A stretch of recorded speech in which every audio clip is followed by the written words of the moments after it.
those of you who know my normal speaking style, can I just give you this warning? This is not going to be my usual rant, and there's no jokes. They get me into trouble. And I promised Jeremy I'd behave myself. Also, I have to say also, we've had some serious messages for the British people today as well. Jeremy and I sat down at the beginning of the campaign for the Labour leadership to discuss what they call the strap line for his campaign leaflets and posters. And we came up with the strap line you see now: straight talking, honest politics. It just embodied for me what Jeremy is all about. So in the spirit of straight talking and honest politics, here's some straight talking. At the heart of Jeremy's campaign, from which he has received such a huge mandate, was the rejection of austerity politics.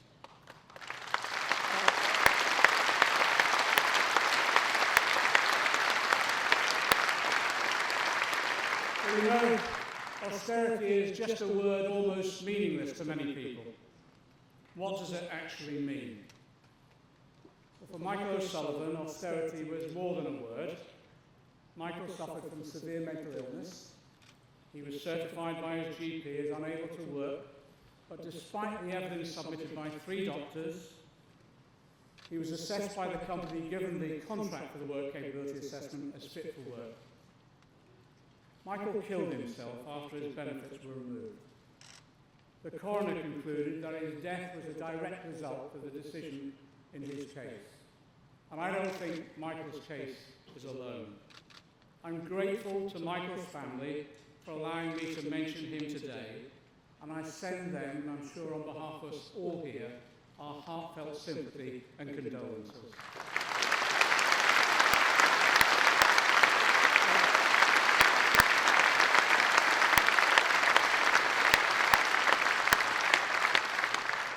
But I also want them to know that this party, when we return to government, we will end this brutal treatment of disabled people.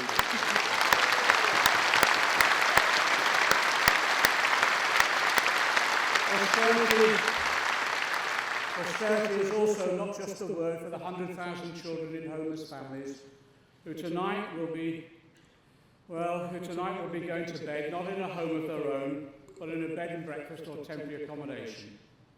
On behalf of this party, I give those children my solemn promise.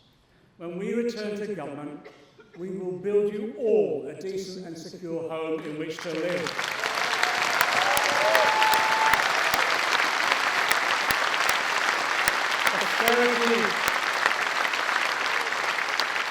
Austerity is not just a word for the women and families across this country being hit hardest by cuts to public services. Women still face an average 19% pay gap at work. I tell you now, Labour will tackle the pay gap, will oppose the cuts to our public services, and we will end discrimination in our society.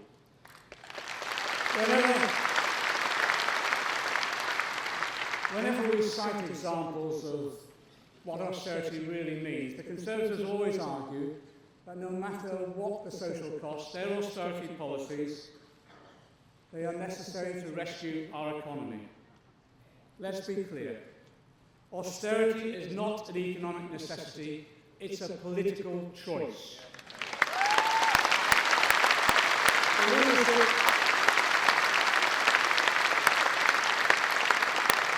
The leadership of the Conservative Party made a conscious decision 6 years ago that the very richest would be protected, and it wouldn't be those who caused the economic crisis who would pay for it. Although they said they were one nation Tories, they've demonstrated time and time again. They don't represent one nation, they represent the 1%. The 1%.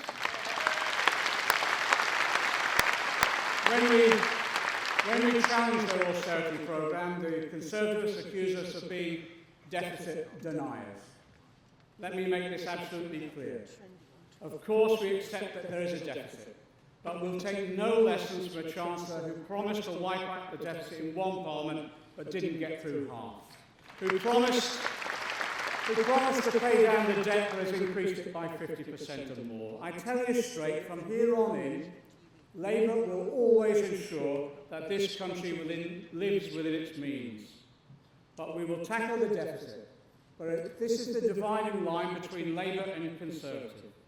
Unlike them, we will not tackle the deficit on the backs of the middle and low earners, and especially not by attacking the poorest in our society.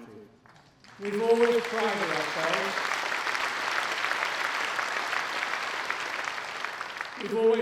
ourselves on being a fair and compassionate people in this country, and we are. We will tackle the deficit fairly, and we can do it. And here's how. We will dynamically grow our economy. We will strategically invest in the key industries and sectors that will deliver the sustainable long-term economic growth that this country needs. Economic growth that will reach all sections, all regions and all nations of our country, and I mean it. I tell you now, I was devastated by the Labour losses in Scotland. But let's be clear, the SNP has now voted against the living wage, against capping rent levels, and just last week voted against fair taxes in Scotland to spend on schools. So here's my message to the people of Scotland. Labour is now the only anti-austerity party. And I tell you,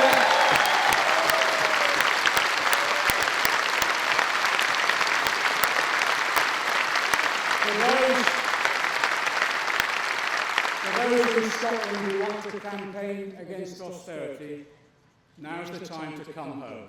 Come home to Labour.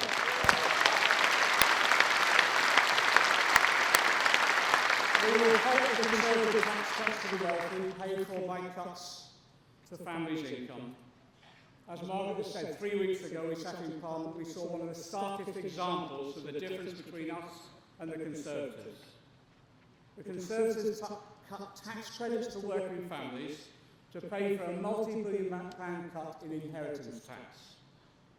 Families have done everything asked of them, working hard but dependent on tax credits to make up for low pay. They'll have £1,300 taken from them to pay for the tax cuts to who? To the wealthiest 4% of our population. The Conservatives argued they'd introduced a living wage to make up for the tax credit cut. But we all know, as Margaret said, it was neither a living wage nor, according to the IFS, to make up for the amount families lost. I'll tell you now, when we return to office, we will introduce a real living wage to lift people out of poverty.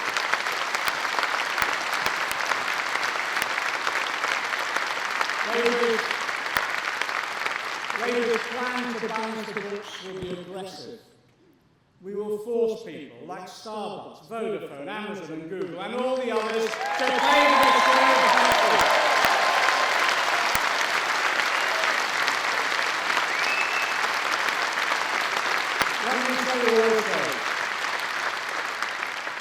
Let me tell you also, there will be cuts to tackle the deficit. But our cuts will not be to the number of police officers on our streets, or nurses in our hospitals, nor teachers in our classrooms. There will be cuts to the corporate welfare system that's grown up. There will be cuts to the subsidies paid to companies that take the money and fail to deliver the jobs. There will be cuts to the use of taxpayers' money subsidising poverty-paying bosses. And there will be cuts to the £1 billion tax breaks given to buy-to-let landlords for repairing their homes when they do not undertake the repairs.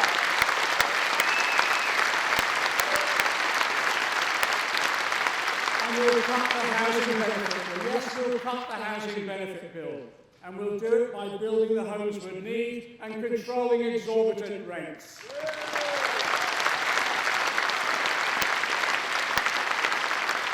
Where money needs to be raised, it will be raised from a fairer, more progressive taxation.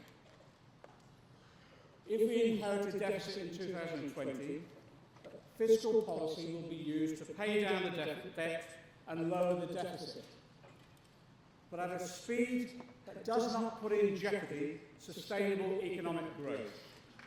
we'll use active monetary policy to stimulate demand where necessary. But also now we'll turn the Department of Business, Innovation and Skills into a powerful economic development department in charge of public investment, infrastructure planning, and yes, setting new standards at work for all employees.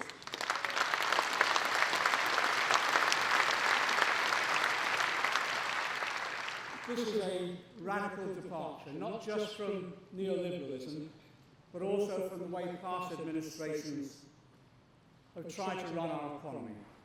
Why? Well, to be frank, we just don't think the current model delivers. We don't think that destroying industries and then subsidising low-pay economy through a tax system is a good idea. But our radicalism comes with a burden, and we have to acknowledge that. We need to prove to the British people we can run the economy better than the rich elite that runs it now. That's why today I've established an Economic Advisory Committee to advise us on the development and implementation of our economic strategy. We will draw upon the unchallengeable expertise of some of the world's leading economic thinkers, including Joseph Stiglitz, Professor Thomas Piketty, Professor McDonnell's, Simon Redwood, and Pettifer, and the former member of the Bank of England Monetary Committee, David Blanchflower.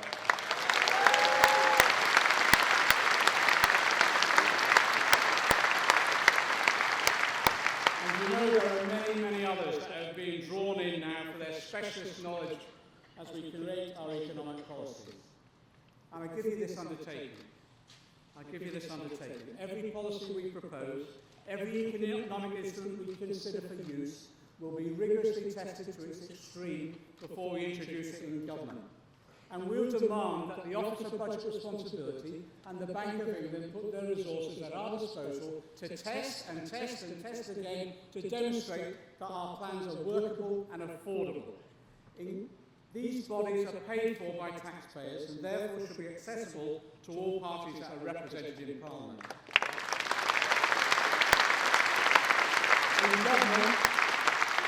In government, we will establish and abide that as a convention. The foundation stones of our economic policy are prosperity and social justice. We will create what Mariana Mazzucato describes as the entrepreneurial state, a strategic state which works in partnership with businesses, entrepreneurs and workers to stimulate growth. Government's role is to provide the opportunity for massive advances in technology, skills and organisational change that will drive up productivity, create new innovative projects and also new markets. That requires patient, long-term finance for investment in research from an effectively resourced and empowered national investment bank that we will create in government.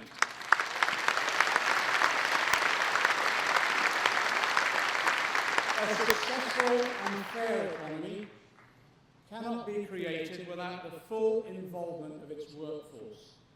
That's why restoring trade union rights and extending them to ensure workers are involved in determining the future of their companies is critical to securing the skills and the development and innovation to compete in a globalised economy.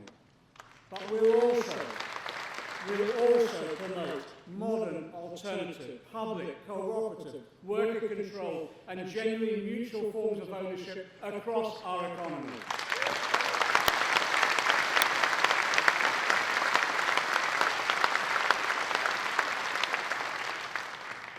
I'll watch my language on this one. Look, I found that at this stage, let me just say, I found the Conservatives' rant against Jeremy's proposal to bring rail back into public ownership absolutely ironic. When George Osborne was touring China, selling off to the Chinese State Bank any British asset he would rail back.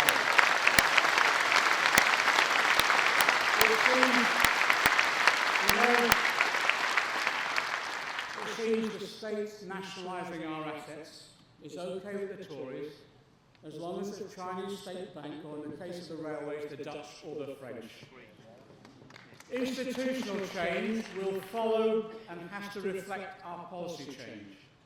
So I want us to stand back and review the major institutions that are charged with managing our economy to check that they're fit for purpose, and how they can be made more effective. So as a start, I've invited Lord Bob Kerslake, former head of the Civil Service, to bring together a team to review the operation of the Treasury itself. I will also be setting up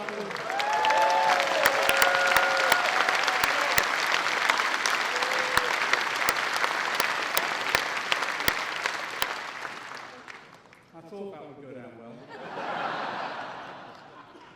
I'll also be setting up a review of the Bank of England. Let me be clear, we will guarantee the independence of the Bank of England, but it's time, though, to open up the debate on the bank's mandate that was set by Parliament 18 years ago. The mandate focuses on inflation, and even then, the bank regularly fails to meet its target. We will launch a debate on expanding that mandate to include new objectives, including growth, employment, and earnings as well.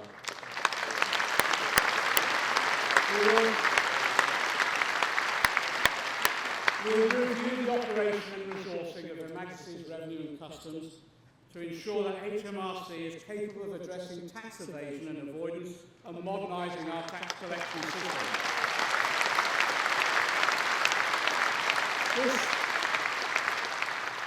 This is how we prepare for the future and the very day we go back into government. Let me just return now to today's economy because to be frank, I'm fearful for the future. George Osborne fought the last election on the myth that the slowest economic recovery from recession in a century has been some sort of economic success. In reality, the Tories presided over the longest fall in workers' pay since Queen Victoria sat on the throne. A recovery that was based upon rising housing prices, growing consumer credit, and inadequate reform of the financial sector. An imbalanced economy overwhelmingly reliant on insecure jobs in the service sector. Our balance of payments deficit, it's the gap between what we earn from the rest of the world and what we pay to the rest of the world, is at its highest levels since modern records began. I just worry that many of the pre-crash warning signs are reappearing again. But the UK's economy is recovery only, despite the Chancellor's policies, not because of them. You know the narrative that George Osborne wanted to present of us this week. Deficit deniers risking the security of the nation, all that. It was so obvious, all of us could have written it blindfolded. He's brought forward his grandiose fiscal charter, not as a serious policy making, but as a political stunt, a trap for us to fall into. I just say to George, we're not playing these games anymore.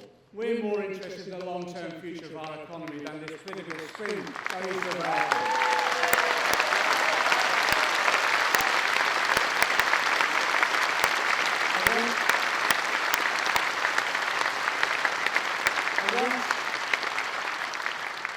I want you and I want the rest of this country to know the significance of what we're doing today.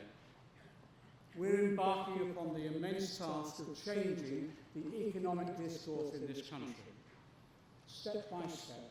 First, we're throwing off that ridiculous charge that we're deficit deniers. Second, we're saying tackling the deficit is important, but we're rejecting austerity as the means to do it. Third, we're setting out an alternative based on dynamically growing our economy, ending the tax cuts for the rich, and addressing the scourge of tax evasion and tax avoidance. Fourth, just having cleared all that debris from our path, we're opening up a national discussion on the reality of the roles of deficits, surpluses, long-term investment, debt and monetary policy. And we're involving the British people in this discussion. Fifth, we will develop a coherent, concrete alternative that grows a green, a sustainable and prosperous economy for everybody and not just a few.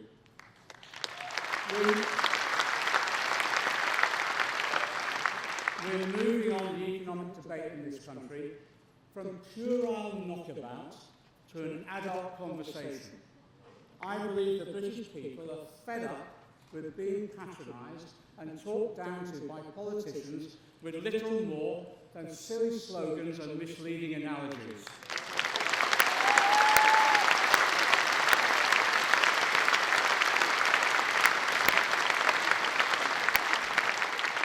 I tell you, this is an immense task. That's why we need to draw upon all the talents outside and inside the party. I admit I was disappointed after Jeremy's election that some people refused to serve. In the spirit of solidarity upon which our movement was founded, I say come back and help us succeed. Come back.